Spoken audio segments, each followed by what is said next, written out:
Sziasztok! Szeretettel köszöntelek titeket újra itt ezen a csatornán, és a mai alkalommal arról szeretnék egy kicsit beszélni, hogy hogyan tud a bűntudat, ami általában el van nyomva a tudatalattiban, a bűntudat az hogyan tud téged akadályozni a pénzteremtésben, illetve abban, hogy a vállalkozásod egyre jobb szinten működjön. Mondok is rögtön egy példát erre, hogy ez hogy néz ki egészen konkrétan. Az egyik ügyfelemmel dolgoztam, aki egy nagyon nagy befektetést hozott létre, viszont sajnos ez nem jött be ez a befektetés, és nagyon sok pénzt bukott ezáltal. Annyi sokat, hogy utána még hitelt is kellett felvennie, és ettől nagyon rosszul érezte magát, és nagyon erősen előjött a bűntudat az életében, és nagyon nehezen tudta ezt megbocsátani magának, hogy ez történt, és aggódott a családja miatt, a gyerekei miatt, és hogy gyakorlatilag, amikor én találkoztam vele, akkor már 1-1,5 éve ebbe az állapotba volt, ami végül is arról szólt, hogy ő nem bocsát meg magának, és nem tudott túllépni. És a bűntudat nagyjából így működik, hogy amikor ott van mindenkinek az életében valamennyire,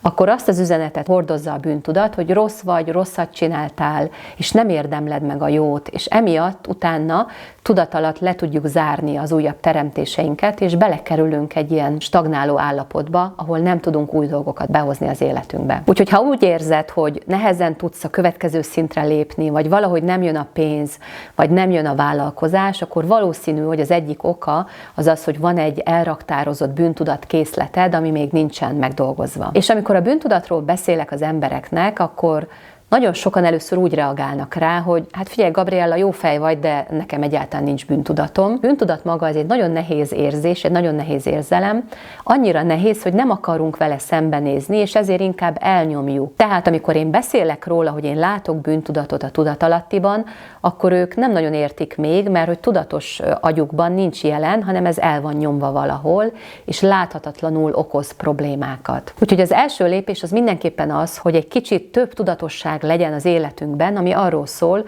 hogy meglátom azokat a helyzeteket, azokat a jeleket, amikor a bűntudat valójában megnyilvánul, és ott van az életemben, csak ugye éppen el van, vagy valahogyan el van nyomva. Hoztam most nektek 3 ilyen konkrét jelet, ami mutathatja, hogy van bűntudat az életedben, csak ugye nincs még megoldva teljesen.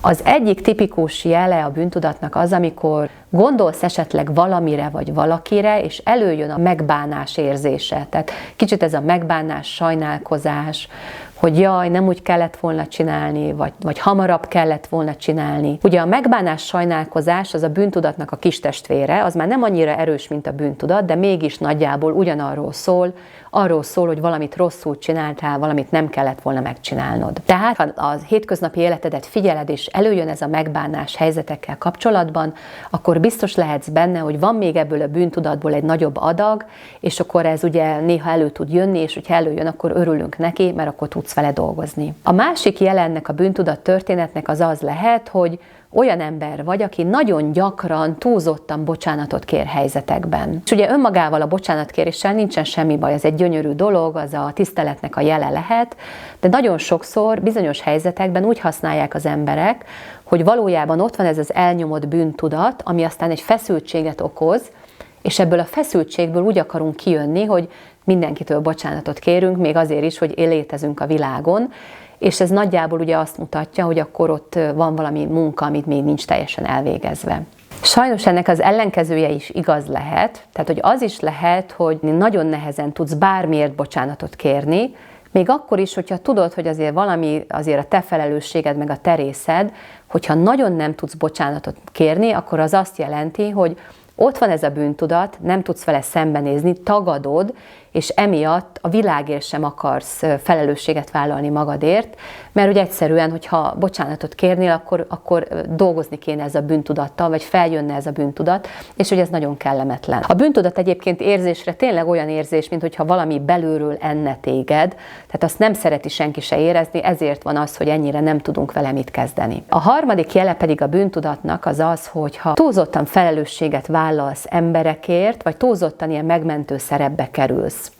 Ez a túlzott felelősségvállalás, ez megjelenhet érzelmi szinten, ami úgy nézhet ki, hogy azt érzed, hogy te vagy felelős mindenkinek az érzéséért, neked kell gondoskodni mindenkiről, hogy jól érezze magát, illetve megjelenhet úgy is, hogy túlzottan segítesz másoknak, tehát hogy túlvállalsz dolgokat másoktól, és nem az ő életüket élik, hanem gyakorlatilag átveszed a mások feladatát. Mind a kettőn alapja lehet a bűntudat, ami ugye arról szól, hogy érzed azt, hogy valami nem oké, és így próbálod úgymond megváltani magadat, vagy helyrehozni a dolgokat. Ennek az erősebb változata az, amikor tényleg ilyen megmentő szerepbe ugrik az ember, és anélkül, hogy a másik kérné, hogy segítsél neki, te segíteni akarsz, és meg akarod őt menteni. Jó? Tehát, hogy ezek az apró jelek, ahogy látni tudod a bűntudatnak a megjelenését. Én arra hívlak titeket, hogy amikor ez meg tud jelenni, és észre tudod venni, az egy hatalmas ajándék az ember életében, mert hogyha már észreveszed, akkor legalább már nincs elnyomva, tehát nem a tudatalattiba csinál valamit, hanem most már fel tud jönni. Igaz, hogy érzésre ez nem lesz kellemes, tehát nem fogtok nekem annyira örülni, hogyha előjön a bűntudat, de a hosszú távon az a cél, hogy ez jöjjön fel, és lássad, hogy ez egy nagy ajándék, mert ahogy megnyílik ez a kapu, és feljönnek ezek az energiák, akkor onnantól legalább tudsz vele mit kezdeni. Aztán a következő lépés ugye, hogy hogyan reagálok erre a bűntudatra, mit is kezdünk vele, amikor már följött a tudatalattiból, és erre általában kétfajta módon szoktak reagálni az emberek. Vannak a kicsit ilyen spirituálisabb emberek, akik rögtön azt mondják nekem, Gabriella, a bűntudat az nagyon rossz, most azonnal csináljunk vele valamit, meg kell oldani, ez nem jó, mert hogy ez rossz lesz nekem, ez nem oké, nem akarom ezt érezni. Ez egyrészt jó irány, mert valóban a bűntudat hosszú távon nem egy jó történet, de általában, hogyha ez van benned, hogy a bűntudat az rossz és nem szabad érezni, akkor ez nem egy jó hozzáállás még, mert azt mondja, hogy félek a bűntudattól, nem tudok vele mit kezdeni, és hogyha félelmet még rárakjuk a bűntudatra, akkor az még jobban le fog nyomódni a tudatalattiba,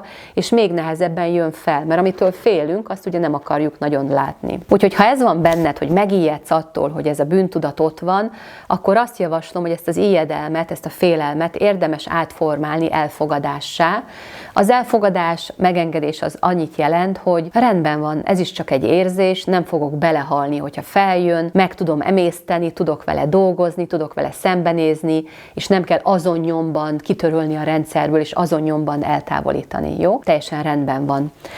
Ezeket az érzéseket, a bűntudatot, meg szégyent, meg bármi mást is én úgy látom, mint hogyha lenne egy ruhatárod, amiben vannak különböző ruhák. Ha azt mondod arra a ruhára, hogy ez nem jó, akkor ugye fel se próbálod, bele sem mész. Az lenne a cél, hogy meg tud nézni, hogy milyen ez a bűntudat, és akkor utána tudatosan tudod majd választani, vagy nem választani. Mint egy ruhát kipróbálod, hát ez nagyon szűk nekem, köszönöm szépen, ezt nem kérem, ezért inkább választok egy másik ruhát, ami jobban tetszik. De hogyha félünk tőle, ha félünk valamitől, akkor nem fogod tudni tudatosan kezelni, akkor az továbbra is el lesz nyomva. A másik reakció a bűntudatra az az, hogy ugye előjön, tehát látom az embereknek a tudatalattiában, és azt mondják rá néhányan, hogy tök jó, hogy van, mert ez a bűntudat, az én iránytűm, azt mutatja, minél több a bűntudatom, annál jobban látszik, hogy én mennyire erkölcsös ember vagyok, mert a bűntudat ebben az értelemben olyan, mint egy vezérvonal, ez mondja meg nekem, hogy én tényleg tudom, hogy mit kell csinálni. Tehát nagyjából ez úgy néz ki, ez a logika, hogy ha szeretnél valakit becsapni mondjuk, vagy valakinek hazudni, hát ez is benne van az életünkben ugye néha, akkor a bűntudat úgy előjön, megjelenik egy rossz érzés, és azt mondja, hogy ne csináld, mert bűntudatod lesz, és ettől az ember aztán boldogan megnyugszik, és nem csinálja azt a dolgot. Tehát, hogy ez lenne a logika, ami arról szól egyébként, hogy nehogy elengedjük a bűntudatot, mert az jót tesz az életünkben. De valójában ez nem így működik sajnos. Általában, hogyha ott van a bűntudat, akkor is megteszünk dolgokat, amit nem kéne, csak utána bűntudatot fogunk még érezni, tehát hogy ez így duplán nehezíti a teret. És valójában nem egy jó tanácsadó, tehát a bűntudat hosszú távon nem egy segítő tanácsadó. Én azt javaslom ezeknek az embereknek, vagy hogyha ezt érzed, hogy nem mered elengedni, hogy attól, hogy elengeded a bűntudatot, attól nem leszel egy narcisztikus ember, akinek aztán minden mindegy, hanem a bűntudat helyett érdemes a belső intuíciódat, a szeretetedet, az együttérzésedet használni, és azokkal dönteni. Tehát, hogyha vagy egy helyzetben, amiben dönteni kell, hogy csinálja valamit, ami mondjuk csalás, vagy hazugság, vagy bármi, akkor egyszerűen hozd elő a szeretetedet, a megérzésedet, és nézd meg, hogy mit üzen a szeretet ebben a helyzetben, mit tenne a szeretet, és azt szerint érdemes cselekedni. Illetve, hogyha bizonytalan vagy, hogy mi lenne a jó cselekvés ebben a helyzetben, próbáld meg elképzelni, hogy te vagy az, akivel valamit csinálnak, és nézd meg azt, hogy neked amúgy jól esne, hogyha ezt veled csinálnák, vagy sem. És hogyha az a válasz, hogy nem, bocsánat, egyáltalán nem esne jól, akkor ne csináld másokkal. Tehát, hogy ez egy nagyon egyszerű történet, semmi szükségünk a bűntudatra ahhoz, hogy jól tudjunk dönteni. Hosszú távon egyébként ugye az a cél, hogy mindenféle negatív érzelemmel hogy azoktól ne féljünk, mint az előző körben lévő emberek, hogy jaj, az nagyon rossz és gázt fog okozni, de ne is ragaszkodjunk hozzá, mert hogyha ragaszkodunk hozzá, akkor nem fogjuk tudni elengedni. Jó? Tehát a kulcs ezekben az érzelmekben az mindig az, hogy meg tudom élni, tudok hozzá kapcsolódni, és utána szeretettel, együttérzéssel el tudom engedni. Kicsit olyan mondom, mint ez a ruha, hogy hát felpróbáltam ezt a ruhát, nagyon szűk, nekem nem tetszik, köszönöm szépen, és akkor nem választom legközelebb. És akkor arról szeretnék még beszélni, hogy valójában egyébként mit csinál a bűntudat a tudatalattiban, meg hát nem csak a tudatalattiban.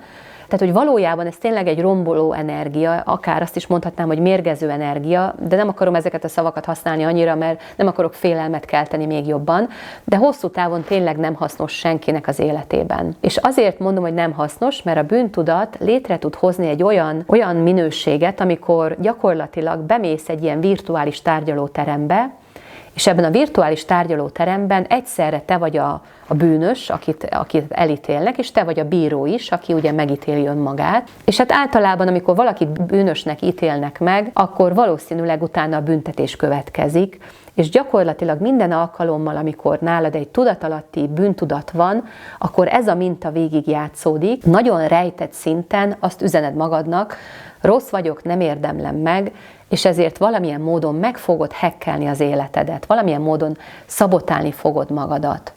És hát ugye ezt érdemes figyelni, hogy hogyan szabotálja magát az ember, mert mindenképpen nagyon sokszor a szabotás az úgy néz ki, mintha nem te csinálnád, hirtelen megbetegszel, jaj, nem én voltam a hibás, vagy hirtelen elromlott az autóm, nem én csináltam. Tehát nagyon gyakran ezek úgy jönnek, mintha nem te csinálnád, de valójában tudat alatt te vonzod be ezeket a helyzeteket azért, hogy így büntesd magad, vagy szabotáld magad. Úgyhogy a cél mindenképpen az hosszú távon, hogy lásd a bűntudatodat, tudj hozzá kapcsolódni, és el tud engedni.